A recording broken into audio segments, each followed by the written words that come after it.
दिया।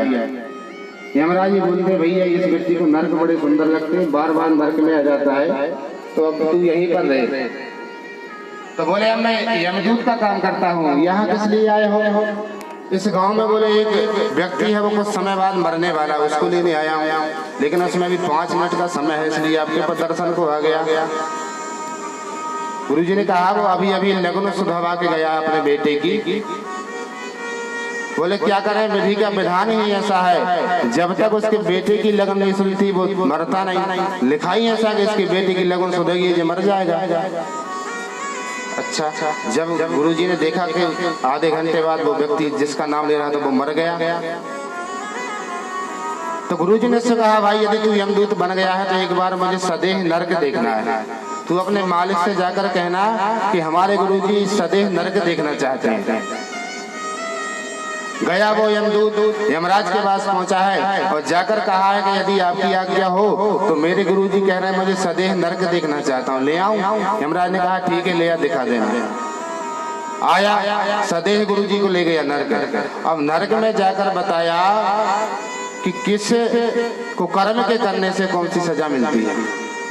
बताता गया कि चोरी करने से ये सजा मिलती है, मांस खाने से ये सजा मिलती है। सभी सजाओं के अलग अलग स्थान बने हुए थे, जीव अनंत यातनाएं भोग रहे थे। जब अंत में देखा तो एक जीव को बड़ी भयंकर प्रताड़ना दे रहे थे यमदूत।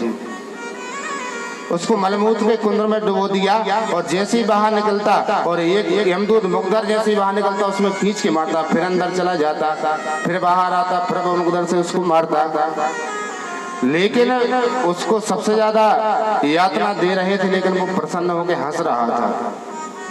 गुरुजी ने कहा एक बात मुझे समझ में नहीं आई, मैं देखते हुए आ रहा हूँ जितने भी जीव हैं सब कोई चीख रहा है, कोई चिल्ला रहा है, कोई रो रहा है, लेकिन इसको सबसे ज्यादा कठिन सजा मिल रही, उसके बाद भी हंस क्यों रहा है? इसके हंसने का कारण क्या है?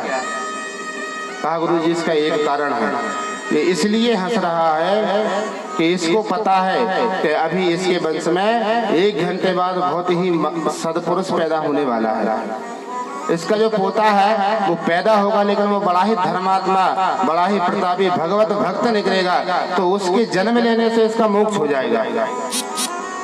तो इसलिए प्रसन्न हो रहा है कि जितनी देर सजा देना और दे लो, कुछ समय के बाद तो मुझे मोक्ष मिलने वाला है। तो बोले इसके घर में कोई अच्छा महात्मा पैदा होने वाला है, तो उसके जन्म लेने से इसका मोक्ष हो जाएगा। गुरुजी ने कहा ठीक है, लौट कर आए। फिर कहा भैया हमसे ऐसी कोई गलती तो नहीं बनी कि हमको भी नरक आना पड़ेगा? बोले गुरुजी 5 मिनट के लिए आपको भी आना पड़ेगा। क्यों? बोले एक तुम्हारे गांव का ये जो जूता जोड़ने वाला है इसको आपने 5 पैसे कम दिए थे, इसके बनते थे 1 रुपया, लेकिन आपने इसके 5 पैसे कंजूसी करके बचा लिए थे, तो उसको उसका कर्जा पटाने के लिए तुमको आना पड़ेगा। इसका प्रायश्चित बताया है। फिर गुरुजी ने कहा भैया मैं एक बार स्वर्ग और देखना चाहता हूँ, चलिए आपको स्वर्ग भी दिखाते हैं। अब स्वर्ग में ले गए हैं, स्वर्ग में जाकर देखा कि अनंत अप्सराएं नृत्य कर रही है, नित्य नए भोग वहां पर मिलते हैं जीव को। लेकिन एक दृश्य देखा कि जो व्यक्ति सबसे ऊंची सिंहासन पर बैठा हुआ है, अब बहुत सुंदर झूला बना है, कमल पुष्पों की दिव्य उसमें मालाएं लगी हुई है, बहुत बड़ी दिव्य वहां से सुगंध आ रही है, लेकिन उसका सिर मुरझाया हुआ है, अचेतन अवस्था में बैठा है। उसको बैठाते वो फिर लुढ़क जाता है, फिर उसको संभाल के 2 व्यक्ति बैठाते हैं फिर लुढ़क जाता है। तो गुरुजी ने कहा भाई ये इतना अचेतन क्यों हो रहा है? बोले गुरुजी इसके 2 कारण हैं। पहला कारण तो ये है कि इससे गले में आपको एक माला दिख रही होगी। बोले हाँ। बोले थोड़ी सी हरी बची है। जो व्यक्ति स्वर्ग जाता है उसे गले में एक हरी माला डाल दी जाती है, और जब तक वह माला हरी भरी रहती है जब तक उसका पुण्य रहता है, और जैसे ही पुण्य क्षीण होता जाता है माला सूखती जाती है, तो उसकी माला थोड़ी सी ही हरी बची हुई थी, बिल्कुल नामात्र। तो बोले इसको चिंता है कि अभी माला सूखने वाली है, पुण्य छीन होने वाले हैं, और छीने पुण्य मृत्यु लोकम विसंति, फिर मुझे मृत्यु लोक में जाना पड़ेगा। और दूसरा कारण ये है कि इसके घर में एक बहुत ही दुराचारी पैदा होने वाला है। इसके वंश में एक दुराचारी पैदा होगा जो बहुत पाप करेगा, नाके डालेगा, ब्राह्मणों की निंदा करेगा, संतों की निंदा करेगा, गौओं पे अत्याचार करेगा और धर्म को भ्रष्ट करेगा। तो उसके कुकर्म करने से ये नरक में चला जाएगा। इसलिए तो भैया कान खोलकर इस बात को सुन लो, यदि आपने यहाँ पर उल्टे कर्म किए हैं और कुकर्म करते हैं तो आपके पितरों ने कितने भी अच्छे कर्म किए उनको नरक में आना ही पड़ेगा। और यदि आपने अच्छे कर्म किए हैं तो आपके पितर यदि नरक में भी होंगे तब भी उनको स्वर्ग जाना ही पड़ेगा। इसलिए तो पांडवों ने यज्ञ कराया था। पांडु को स्वर्ग में पद प्राप्त नहीं था जो राजा दशरथ को प्राप्त था। तो हमारे धर्म के प्रति श्रद्धा, धर्म के प्रति निष्ठा होना अनिवार्य है। हमारे बच्चों को ऐसा उपदेश दो ताकि धर्म करें, सत्कर्म करें, सदमार्ग पर चलें। लेकिन पहले आपको चलना पड़ेगा, क्योंकि बालक जो देखता है वही करता है। यदि आप नहीं करोगे तो आपकी संतान भी कभी धर्म कर्म करने वाली नहीं है। इस प्रकार दिव्य उपदेश दिया है महाराज। चारों वर्णों का वर्णाश्रम का वर्णन आया है। बोले 4 वर्ण हैं, ब्राह्मण, क्षत्रिय, वैश्य, शूद्र, और 4 ही आश्रम हैं, ब्रह्मचर्य, गृहस्थ, वानप्रस्थ, संन्यास। चारों आश्रमों के बारे में बताया। बोले व्यक्ति कि कलयुग में आगे लगभग 100 वर्ष की बताई गई है। तो बोले प्रथमे नार्जतो विद्या, द्वितीये नार्जतो धनम, तृतीये नार्जतो पुण्यम, चतुर्थे किम अर्जति। बोले 1 साल से 25 वर्ष तक विद्या का ही अर्जन करे, विद्या पढ़े। और बोले 25 से जब दूसरा चरण लग जाता है 50 तक धर्मानुकूल धन का संचय करे। देखो पैसा दो तरीके से कमाया जाता है, एक तो धर्मानुकूल और महाराज एक अधर्म के द्वारा भी पैसा कमाया जाता है। तो भगवान का भजन भी करे और धर्मानुकूल धन का संचय करे, अपने घर का संचालन करे। और तृतीये अर्जतो पुण्यम। बोले जब तीसरा चरण लग जाता है तो 50 से बाद क्या लग जाता है 51, 52। बोले वानप्रस्थ है। और आजकल तो सुलभ नहीं है जंगल में लेकर भजन करना, लेकिन घर में ही असंग होकर भगवान का भजन करें। सारी चिंताओं को छोड़कर, घर की सारी मोह के बंधनों को तोड़कर असंग होकर भगवान का भजन करें। पर बोले चतुर्थी किम अर्जति। बोले जब 50 से 75 तक का जो समय होता है उसमें भजन कर लिया। बोले चौथे चरण में तो आपसे कुछ नहीं होने वाला, चौथे चरण में कुछ अर्जन नहीं हो सकता। इस प्रकार दिव्य वर्णाश्रम धर्म का उपदेश दिया है। इन्हीं शब्दों के साथ 7वें स्कंद को विराम। 8वें स्कंद में 24 अध्यायों में मनवंतरों का वर्णन बताया गया है। मनवंतर किसे कहते हैं? बोले ब्रह्मा जी के एक दिन को ही एक मनवंतर कहते हैं, एक कल्प को मनवंतर कहते हैं।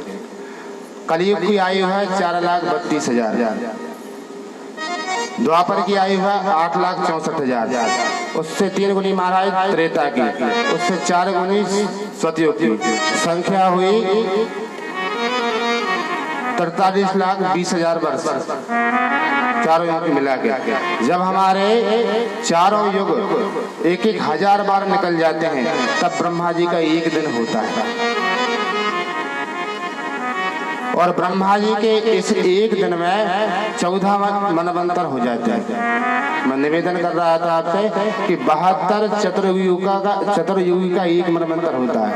72 बार कलियुग, 72 बार द्वापर, 72 बार त्रेता, 72 बार सतयुग, चारों युग 72 बार निकल जाते हैं तब ब्रह्मा जी का एक दिन होता है। महाराज इस प्रकार मनवंतरों का वर्णन सुनाया है। बोले हर एक मनवंतर में भगवान का अवतार होता है। एक मनवंतर में भगवान ने गज से ग्रह का उद्धार किया था। कथा प्रसिद्ध है, आप सभी लोग जानते हैं कि एक जंगल में एक गजराज रहता था जिसका नाम था गजेंद्र। बड़ा ही उन्मत्त मस्त हाथी था महाराज। अपने अनंत झंडों के साथ में उस जंगल में विचरण करता था। एक दिन अपने सभी परिवार के साथ में एक जलाशय में आया, आकर जलपान किया है। जल पीने के बाद उस जल में क्रीड़ा करने लगा है। अब जल का जो जीव था महाराज मगर वो जाग गया और आकर उस गजेंद्र का पैर पकड़ लिया। उसने सोचा है नन्हा सा जीव मेरा पैर पकड़ता है।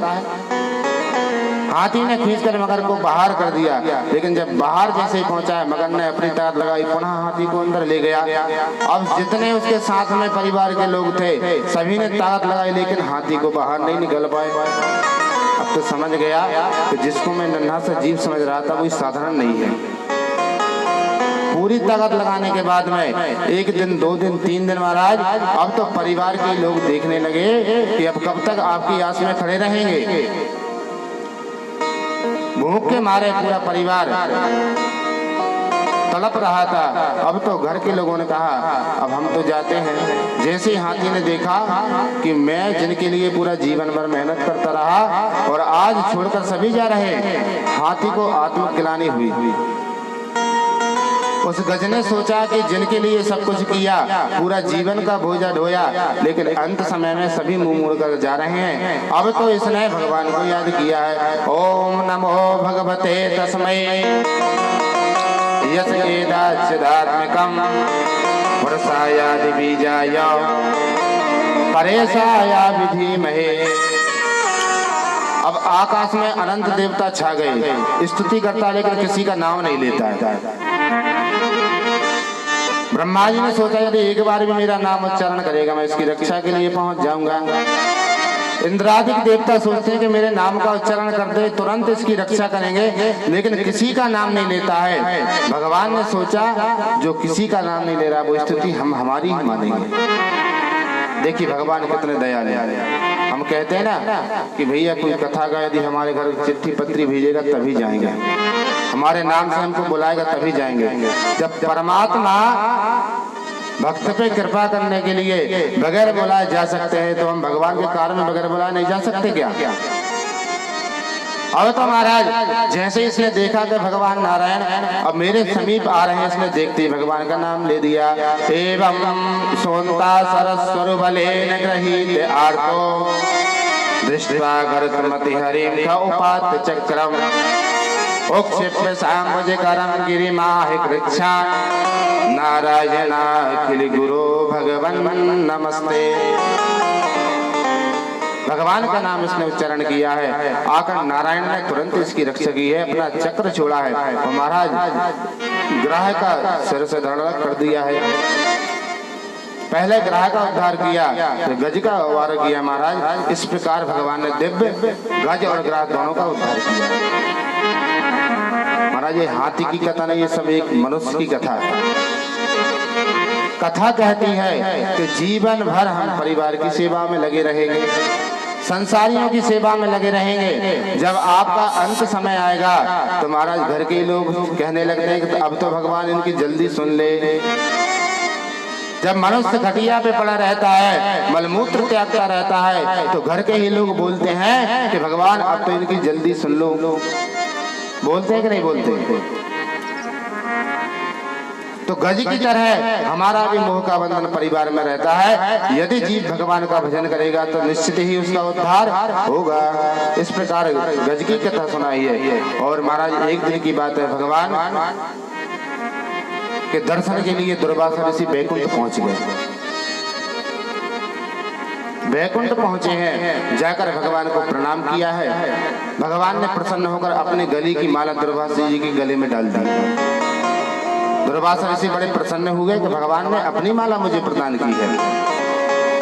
अब तो दुर्वासा ऋषि लौटकर आ रहे थे, इधर से इंद्र अपने सभी देवताओं के साथ में जा रहे थे। ऐरावत पे विराजमान इंद्र जा रहे थे। अब महाराज जैसे दुर्वासा ऋषि को देखा, इसने प्रणाम किया तो दुर्वासा ऋषि ने प्रसन्न होकर वही माला उतारकर इंद्र के गले में डाल दी और बोले इंद्र यह मामूली माला नहीं है, बोले यह माला भगवान ने मुझे पहनाई और वही भगवान की प्रसादी मैंने तुझे प्रदान कर दी। अब इंद्र ने सोचा पहले भगवान ने पहनी फिर इनने पहनी, तो सबकी पहनी पहनाई हमको पहना दी। इंद्र का वो भाव तो ठीक था नहीं महाराज। अब क्या हुआ, दुर्वासा ऋषि तो चल पड़े। अब चलते चलते ऋषि का मन तो माला में अटका हुआ था। जैसे ही ऋषि का जाना हुआ और इंद्र ने माला को उतारकर हाथी के सिर पर रख दिया। हाथी ने तुरंत उस माला को उठाया सूर से, जानवर तो ठहरा और अपने पैरों के नीचे कुचल दिया। उसी समय दुर्वासा ऋषि ने पलट कर देखा तो हाथी ने माला को पैर में दबा दिया। अब दुर्वासा ऋषि क्रुद्ध हो गए और आकर श्राप दिया, इंद्र तुझे अपने पद का बड़ा मद है, मैं तुझे श्राप देता हूँ। विप्रावमंता विशता तमोन्नम यथा गजास्तब्धमति सएव। इंद्र को श्राप दे दिया कि जा तू अपने पद से भ्रष्ट हो जा।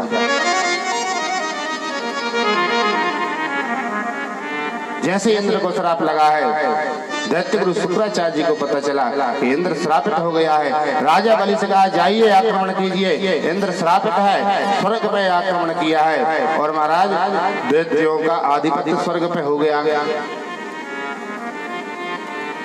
जय स्वर्ग पे आधिपत्य हुआ है। अब तो सभी देवता इधर उधर भटकने लगे, भगवान के पास में आए, बोले प्रभु अब हम कहाँ पर निवास करें। भगवान ने कहा यदि दैत्यों से जीतना चाहते हो तो समुद्र मंथन करो और समुद्र मंथन करने के बाद उससे अमृत निकलेगा, वह अमृत तुम पान करना, हृष्ट पुष्ट बलिष्ठ हो जाओगे और देवताओं को दैत्यों को परास्त कर दोगे। बोले प्रभु हम अकेले समुद्र मंथन कैसे करेंगे। बोले दैत्यों के साथ में मिलकर तुमको समुद्र मंथन करना पड़ेगा। बोले दैत्य तो हमारे दुश्मन है, हमारे साथ मिलकर समुद्र मंथन करेंगे क्या। बोले करेंगे। भगवान ने युक्ति बताई। क्या बताई। बोले अर्योपि संधेया सत्कार्यार्थ गौरवे अहिमूषक बद्देवा यर्थस्या पदवीं गतौ। बोले जिस प्रकार सांप ने चूहे से मित्रता की थी, एक सेठ जी एक लकड़ी की पिटारी में अपने वस्त्र रखते थे, एक चूहा उसमें दौड़ के जाके अंदर प्रवेश कर गया। उसी के पीछे महाराज सांप ने चूहे को देख लिया, उसके पीछे जाकर अंदर प्रवेश कर दिया और उसी समय सेठ जी ने आकर उसे अलमारी को बंद कर दिया। अब सांप ने सोचा मुझे भोजन तो मिल गया, लेकिन इस पिटारी में पड़ा पड़ा मैं भी तो मर जाऊंगा। अब तो चूहे से राम राम करने लगे। बोले मामा जी राम राम। चूहे ने सोचा भैया हम तुम्हारे मामा जी कब से बन गए। बोले भैया हमने एक मीटिंग करी थी, हमारी संख्या तो बढ़ती जा रही है और बोले हमें यदि सारे चूहे खा जाएंगे तो हमारे लिए रहने के लिए मकान कौन बनाएगा। भाई तुम सभी चूहा अच्छे लंबे लंबे बिल खोद कर हमारे लिए तैयार कर देते हो, उसी में हमारा निवास होता है। तो हमने सोचा अब एक प्रस्ताव पारित करते हैं कि कभी हम चूहों को नहीं खाएंगे। तो हमने चूहों से रिश्तेदारी निकाली, हमने चूहों को मामा जी बना लिया है। अब तो चूहा बड़ा प्रसन्न हो गया। बोले भांजे डरने की बात नहीं है, अब चिंता करने वाली कोई बात नहीं। बोले मामा जी बड़े फंस गए, अब बाहर कैसे निकलेंगे। बोले चिंता क्यों करते हैं, अभी देखो। अब चूहे ने अपने पतले पतले दांतों से तुरंत सारी लकड़ी की अलमारी को काट दिया और महाराज एक छिद्र बना लिया। और सांप बोला पहले मामा जी हमको बाहर निकलने दो। और जैसे सर्प बाहर निकला है मुंह फाड़ के बैठ गया। बोले मामा जी आ जाओ। जैसे ही चूहा बाहर निकला और गप से सर्प ने उसको डस लिया। तो बोले जिस प्रकार अहिमूषक बद्देव, जैसे सर्प ने चूहे से राम राम करी, समय आने पर इसी प्रकार तुम दैत्यों के पास में जाइए।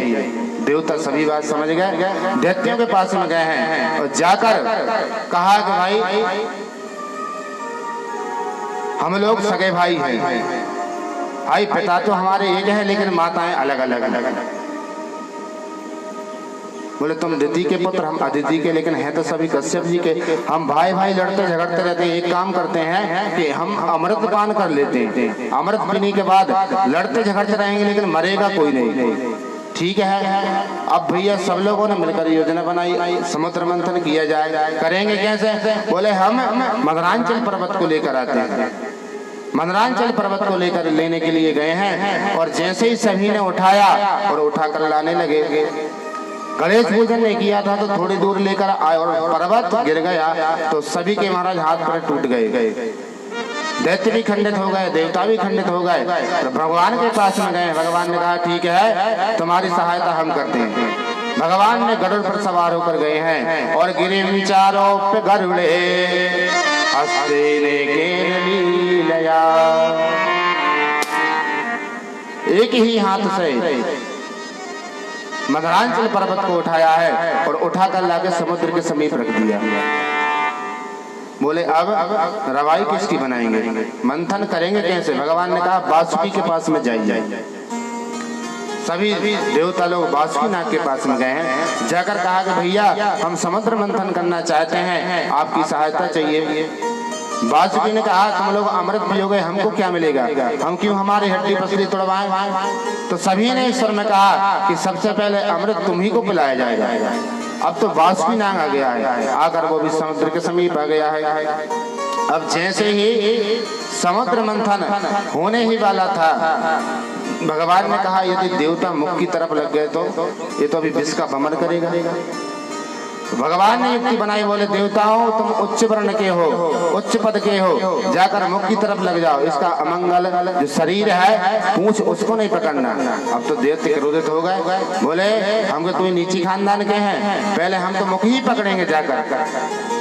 भगवान जो सोच रहे थे वही हो गया। देवताओं ने जाकर पूंछ पकड़ ली और दैत्यों ने जाकर मुख पकड़ लिया। जैसे ही महाराज, क्योंकि अब उल्टी खोपड़ी के रहते दैत्य लोग, एक सेठ जी थे, उनकी सेठानी थी, हमेशा उल्टी ही चलती थी। अब सेठ जी ने क्या किया, सेठ जी ने उल्टा बोलना चालू कर दिया। यदि कुछ काम कराना है तो उल्टा बोलते सीधा काम हो जाता। सेठ जी ने कहा अरे भगवान देखो 4-4 5-5 मेहमान आ रहे हैं, इतने मेहमानों को भोजन कौन कराएगा, चाय तक किसी को मत बना के देना।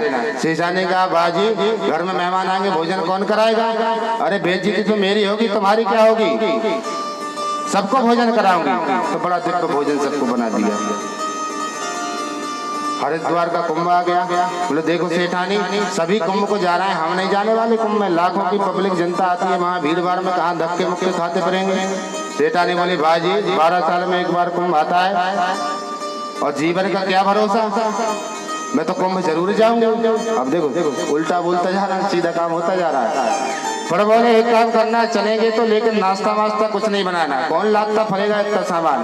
बोले भाजी इतने दूर जाएंगे तो नाश्ता नहीं ले जाएंगे, तो नाश्ता भी बनाऊंगा। अब सब कुछ होता जा रहा है, जाने की तैयारी हो गई, नाश्ता भी बन गया। अब जैसे ही महाराज हरिद्वार पहुंचे, गंगा में स्नान कर रहे थे, अब धोखे से सीधी बात निकल गई। बोले सेठानी किनारे पे नहाइयो, अंदर मत जाइए। बोले बाजी इतनी दूर आई हूँ तो किनारे पे नहाऊंगी, मैं तो बीच में जाऊंगी। और जैसे बीच धार में पहुंची, सेठानी गोविंदाय नमो नमः। अब महाराज जैसे ही अब सेठ जी चिल्लाते रहे भाई जाल लेके आओ, हमारे सेठानी डूब गई, सेठानी डूब गई, जाल लेने वाले आए। अब धार चल रही है इस तरफ, अब जैसे जाले वाले आए बोले इस तरफ जाला का, धार इधर चलती, बोले इधर जाला फेंको। बोले क्यों, धार तो इधर चल रही है। और बोले भैया मरते दम तक उल्टी चली है तो उल्टी ही वही होगी, इस तरफ डालो। तो महाराज बुद्धि विवेक से काम लेना चाहिए। महाराज बुद्धि विवेक से बिल्कुल काम नहीं लिया है दैत्यों ने। अब तो मुख की तरफ लग गए और जैसे ही समुद्र मंथन प्रारंभ हुआ है और जैसे ही उसने विष का भ्रमण किया है, अब तो देवताओं को बहुत कष्ट होने लगा। एक बोला बड़े बाप के बेटा बन रहे थे, बन जाओ बड़े बाप के बेटा, देखो कितना कष्ट हो रहा है। देखो बड़े बनने में बड़े झंझट होते हैं, हमेशा छोटे बनकर रहो। बोलो राधे राधे। बड़े बनने में कितने झंझट और कितने झूठे बनकर रहे हैं। बोले राई के 20 हिस्सा तापन पाछे 20 और तासे नन्हे भई रहो तब मिल है जगदीश। बोले राई जानते हो, राई के 20 हिस्सा करो और फिर उस 20वें हिस्सा से भी फिर 20 हिस्सा करो, उससे भी छोटे बन रहा हो तब भगवान की प्राप्ति होगी। तृणादपि सुनिए चीज, क्योंकि बड़े बनने में महाराज बड़े घाटे होते हैं। इस प्रकार समुद्र मंथन होने लगा, कुछ देर के बाद में कालकूट विष निकल गया। कालकूट विष निकला है, समुद्र के जितने भी जीव थे तड़फड़ाने लगे, देवता भी डर गए, दैत्य भी डर गए। क्या किया जाए, भगवान ने कहा डरने की कोई बात नहीं है, एक पात्र में इसको इकट्ठा करो। और बोले शिव जी के पास में चलते हैं, जितना भी जहर था निकला था समुद्र मंथन में, सभी एकत्रित किया है और लेकर शिव जी के पास में गए, प्रार्थना करने लगे। देव देव महादेव भूतात्मन भूत भावना त्राहिना शरणापन्ना त्रैलोक्य दहनात् प्रसाद। हे महादेव हम आपकी शरण में है, त्राहि माम। भगवान ने कहा क्या बात है? बोले प्रभु ये विष निकला है, इसको आप पी लीजिए। शिव जी ने कहा हमको विष पिलाने आए। पार्वती से कहा पार्वती सभी देवता विष पिलाने के लिए आए, क्या किया जाए? भगवती ने कहा भगवान आप वही करिए जिसमें सबका भला हो। तो माताओं का हृदय बड़ा कोमल होता है। किसी स्त्री से पूछे कोई पति कि मुझे कोई विष पिलाना चाहता है तो बोल देंगे कि पी लीजिए। अरे इतनी गाली बकके लगाई नहीं, भाई हमारे पति को विष पिलाने आए हो। लेकिन पार्वती ने सोचा कि प्रभु जिसमें संसार का कल्याण हो वही कर्म आप करिए। अब तो शिव जी ने महाराज विष की करतली अपने हाथ में ले ली है। ततः करतली कृत्या व्यापी हालाहलम विषम अवक्षयन् महादेव कृपया भूत भावना। भगवान ने जहर का महाराज जो पात्र था अपने हाथ में ले लिया और जैसे ही मुखद्वार में जहर डाला अपने राम जी की याद आ गई कि मेरे हृदय में तो राम जी विराजमान है, क्या करूं इसको? वमन कर दूंगा तो पूरा संसार जल जाएगा और पी जाऊंगा तो मेरे राम जी को कष्ट होगा। तो शिव जी ने ऐसा विचार करते हुए जितना भी जो जहर था अपने कंठ में ही धारण कर लिया। महाराज जहर को कंठ धारण करने से शिव जी का कंठ नीला हो गया और उसी दिन से भगवान का नाम नीलकंठ हो गया। बोलो नीलकंठ भगवान की। जहर को अपने कंठ में धारण कर लिया। भगवान भोलेनाथ से महाराज उनके कितना कृपालु संसार में को हो नहीं सकता। भोलानाथ कृपालु दया में औगड़ दानी शिव योगी निमिष मात्र में देते हैं नवनिधि मन मानी शिव योगी। धर्म विजय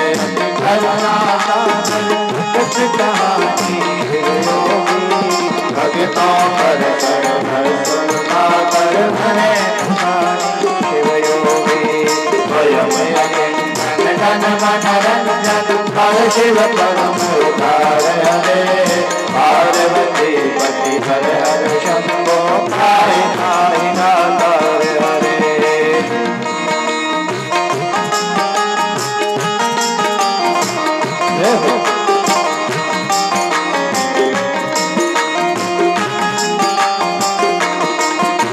महाराज कितने दयालु हैं। आशुतोष भगवान का नाम है।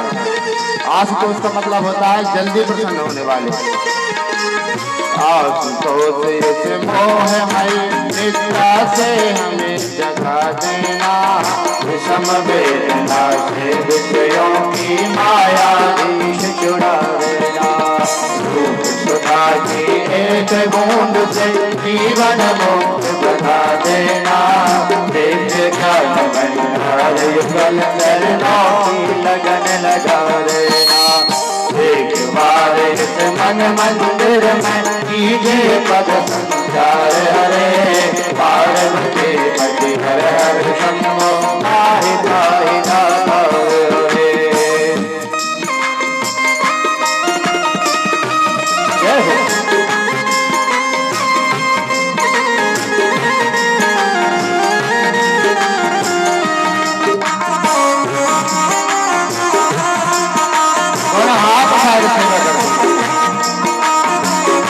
शंकर भगवान की जय हो।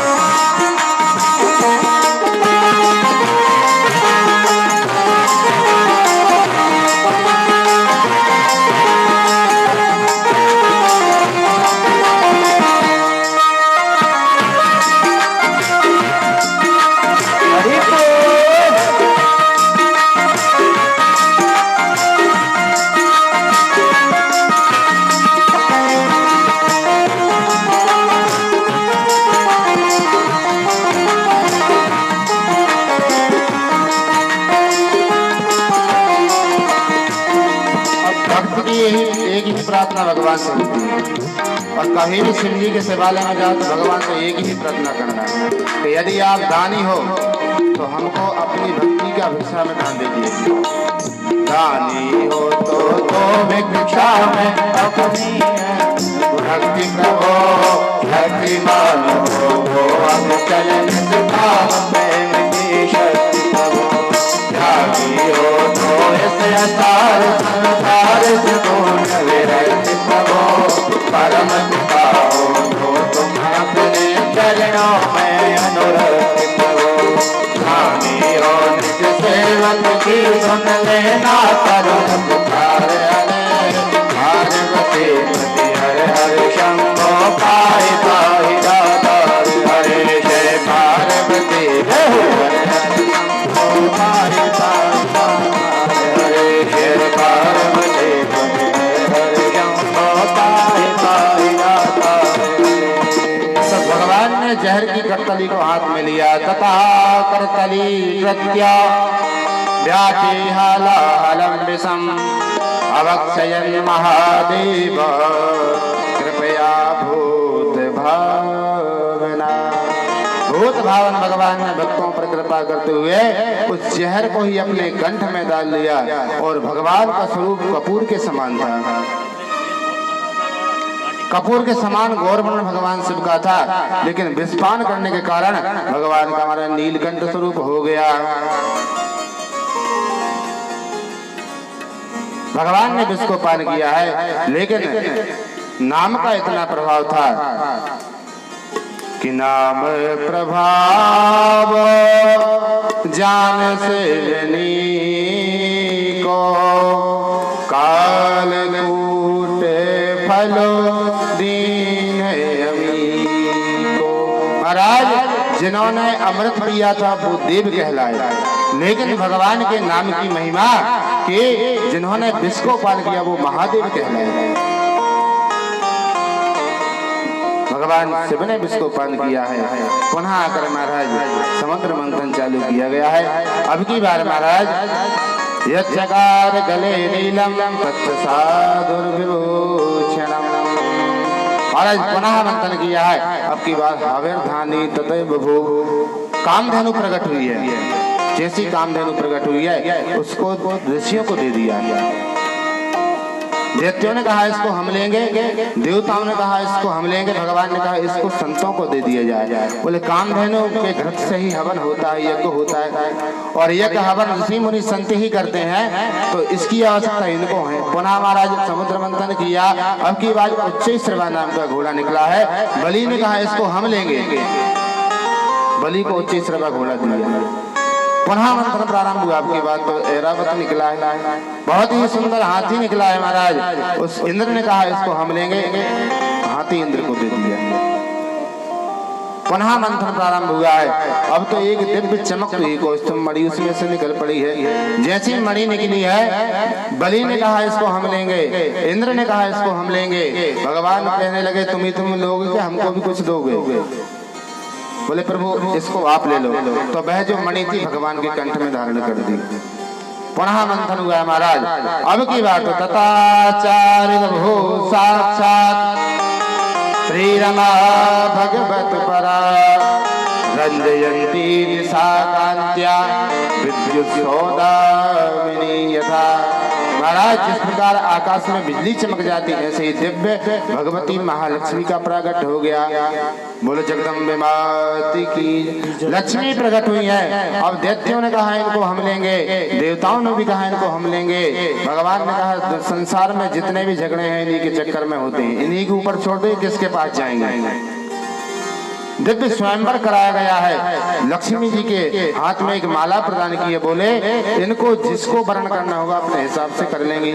अब तो सभी बैठ गए, एक तरफ दैत्य बैठे हैं, एक तरफ देवता बैठे हैं, संत भी आकर बैठ गए चमीटा गाड़ के। अब सबसे पहले संत मंडली में प्रवेश किया। संत मंडली में प्रवेश किया तो सबसे पहले दुर्वासा ऋषि बैठे हुए थे। जैसे ऋषि को देखा, देखकर मन में सोचने लगे तपस्वी तो बहुत है, विद्वान भी बहुत है, लेकिन गुस्सा इनके नाक पर हमेशा रखी रहती है, क्रोध बहुत करते हैं। अब इस बात को ध्यान से सुनना आप लोग। जो व्यक्ति क्रोध करता है उसके पास में लक्ष्मी कभी नहीं आती। बोले तपस्वी तो बहुत है लेकिन क्रोध बहुत ज्यादा करते हैं, ये ठीक नहीं है। अब महाराज आगे देवताओं की मंडली में गई है, सभी देवताओं को देखा है।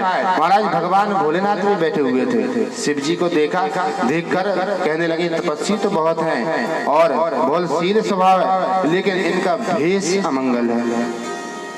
अमंगल्यम शीलम तब भवतु नामैवमखिलम। बोले इनका स्वरूप वो है अमंगल है। महाराज चिताओं की भस्म का पाउडर लगाते हैं, नरमुंडों की गले में माला धारण करते हैं, भेष इनका अमंगल है। अब चारों तरफ देखती देखती जब लक्ष्मी ने देखा कि नारायण बैठे हुए हैं, भगवान को देखकर बड़ी प्रसन्न हो गई और जाकर सोचने लगी कि इनका स्वरूप भी मंगल है, इनका स्वभाव भी मंगल है। मंगलम भगवान विष्णु मंगलम गरुड़ध्वजा मंगलम पुंडरीकाक्ष मंगलाय तनो हरि। इनका स्वरूप भी मंगल है, इनका स्वभाव भी मंगल है। अतः लक्ष्मी ने जाकर नारायण के पास में खड़ी हो गई। बोली एक विशेषता इनकी भी है, सभी तो टुकुर टुकुर मुझको देख रहे हैं लेकिन ये मेरे ऊपर तो दृष्टिपात करते ही नहीं, मुझे तो देखते नहीं, पर मन में सोचा ये अवगुण नहीं, ये गुण ही है। और लक्ष्मी ने जाकर नारायण के गले में माला पहना दी। बोलो लक्ष्मी नारायण भगवान की जय। क्या लक्ष्मी पहले नारायण की नहीं थी क्या? लक्ष्मी तो अनादिकाल से भगवान की है, लेकिन एक दिन लक्ष्मी जी ने कहा कि सभी अपनी शादी की सालगिरह मनाते हैं, लेकिन हमारी शादी की तारीख फिक्स नहीं कब मनाई जाए। तो जब समुद्र मंथन हो रहा था, भगवान ने आदेश दिया देवी अब समुद्र को अपना पिता बनाकर प्रकट हो जाओ। तो समुद्र को पिता बनाकर लक्ष्मी दीपावली की अमावस्या के दिन प्रकट हुई। उसी दिन से सभी लोग दीप जलाने लगे और भगवान के विवाह का उत्सव मनाने लगे। लेकिन हम लोग क्या करते हैं, केवल लक्ष्मी जी की पूजन करते हैं। दीपावली को लक्ष्मी नारायण का संयुक्त पूजन करना चाहिए। यदि कोई व्यक्ति किसी स्त्री का निमंत्रण कर ले, उसके पति का ना करे, तो वो स्त्री जाएगी क्या? कभी नहीं जाएगी। और जब पति पत्नी दोनों का निमंत्रण करेगा, दोनों बढ़िया आनंद से जाएंगे। और कदाचित चली भी जाएगी तो उसको घर वापस जाने का डर रहेगा कि जल्दी वापस जाना है। तो लक्ष्मी जी का पूजन केवल करोगे, आ भी जाएंगे तो वापस भी जल्दी चली जाएंगे। इसलिए दीपावली को लक्ष्मी नारायण दोनों का संयुक्त पूजन करना चाहिए। अब महाराज पुनः समुद्र मंथन प्रारंभ होता है। अब की बार तो महाराज बारुणी निकल पड़ी। दैत्यों ने कहा इसको हम लेंगे। बारुणी माने होती मदिरा। देवताओं ने कहा ये तुम्हारी काम की, तुम ही रखो इसको। मदिरा दैत्यों ने ले ली। अब महाराज जो लोग मदिरा का सेवन करते हैं वो समझ लेना दैत्य ही है, क्योंकि वो दैत्यों को ही केवल प्रदान की गई है बस।